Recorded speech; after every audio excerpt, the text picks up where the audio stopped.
ತಮಿಳುನಾಡು ರಾಜಕಾರಣದಲ್ಲಿ ಕಳೆದ ಹಲವು ದಿನಗಳಿಂದ ತೀವ್ರ ಕುತೂಹಲವನ್ನ ಕೆಳಿಸಿದ್ದಂತಹ ರಾಜಕೀಯ ನಂಬರ್ ಗೇಮ್ಗೆ ಕೊನೆಗೂ ತೆರೆ ಬಿದ್ದಿದೆ. ಅತಿದೊಡ್ಡ ಪಕ್ಷವಾಗಿ ಹೊರಹೊಮ್ಮಿದ್ದಂತಹ ನಟ ವಿಜಯ್ ನೇತೃತ್ವದ ತಮಿಳಿಕ ವೆಟ್ರಿ ಕಳಂಗಂ ಅಂದ್ರೆ ಟಿವಿಕೆ ಪಕ್ಷ ಸರ್ಕಾರ ರಚನೆಗೆ ಇದೀಗ ಬಹುತೇಕ ಗ್ರೀನ್ ಸಿಗ್ನಲ್ ಅನ್ನ ಪಡೆದುಕೊಂಡಿದೆ. ಸರ್ಕಾರ ರಚನೆಗೆ ಅಗತ್ಯವಾಗಿದ್ದ ಸಂಖ್ಯಾಬಲಕ್ಕಾಗಿ ಟಿವಿಕೆ ನಡೆಸ್ತಾ ಇದ್ದಂತಹ ಕಸರತ್ತಿಗೆ ಇದೀಗ ಮಹತ್ವದ ಬ್ರೇಕ್ ಥ್ರೂ ಸಿಕ್ಕಿದ್ದು ವೇಸಿಕೆ ಪಕ್ಷ ಅಧಿಕೃತವಾಗಿ ಬೆಂಬಲವನ್ನ ಘೋಷಿಸಿದೆ. ನೀವು ಸಣ್ಣ ಆಗ್ಬೇಕಲ್ವಾ, ಅದು ಒಂದು ಉತ್ತಮ ಆಹಾರದಿಂದ ಸಣ್ಣ ಆಗ್ಬೇಕಲ್ವಾ. ಪ್ರತಿದಿನ ನಮ್ಮ ಜೀನಿ ಸ್ಲಿಮ್ ನ ಯೂಸ್ ಮಾಡಿ ಯಾವುದೇ ಸೈಡ್ ಎಫೆಕ್ಟ್ ಇಲ್ದಂಗೆ ನೀವು ಸಣ್ಣ ಆಗ್ತೀರಾ. ಈ ಮೂಲಕ ವಿಜಯ್ ನೇತೃತ್ವದ ಸರ್ಕಾರ ರಚನೆಯಾಗುವುದು ಬಹುತೇಕ ಖಚಿತವಾಗಿದೆ.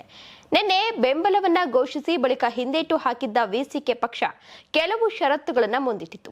ಇದರಿಂದ ರಾಜಕೀಯ ವಲಯದಲ್ಲಿ ಭಾರಿ ಗೊಂದಲ ಉಂಟಾಗಿತ್ತು.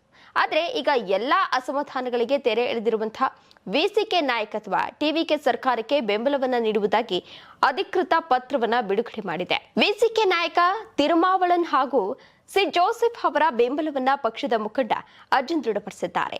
ಈ ಬೆಂಬಲದೊಂದಿಗೆ ವಿಜಯ್ ತಮಿಳುನಾಡಿನಲ್ಲಿ ಸಮ್ಮಿಶ್ರ ಸರ್ಕಾರವನ್ನು ರಚಿಸಲು ಸಜ್ಜಾಗಿದ್ದಾರೆ. ಇನ್ನು ಬಹುಮತದ ಸಂಖ್ಯಾಬಲ ಸಿಕ್ಕ ಬೆನ್ನಲ್ಲೇ ಟಿವಿಕೆ ನಾಯಕ ವಿಜಯ್ ಮತ್ತೆ ರಾಜ್ಯಪಾಲರನ್ನ ಭೇಟಿಯಾಗಲು ತೀರ್ಮಾನಿಸಿದ್ದಾರೆ. ಇದು ಅವರ 4ನೇ ರಾಜ್ಯಪಾಲರ ಭೇಟಿಯಾಗಿದ್ದು ಸರ್ಕಾರ ರಚನೆಗೆ ಅಧಿಕೃತವಾಗಿ ಹಕ್ಕು ಮಂಡಿಸಲಿದ್ದಾರೆ. ಸಂಜೆ 6 ಗಂಟೆಗೆ ರಾಜ್ಯಪಾಲ ರಾಜೇಂದ್ರ ವಿಶ್ವನಾಥ್ ಆರ್ಲೇಕರ್ ಕೇರಳಕ್ಕೆ ತೆರಳುವ ಹಿನ್ನೆಲೆ ಸಂಜೆ 5 ಗಂಟೆಗೆ ವಿಜಯ್ ರಾಜ್ಯಪಾಲರನ್ನ ಭೇಟಿಯನ್ನ ಮಾಡಲಿದ್ದಾರೆ ಎಂದು ತಿಳಿದುಬಂದಿದೆ.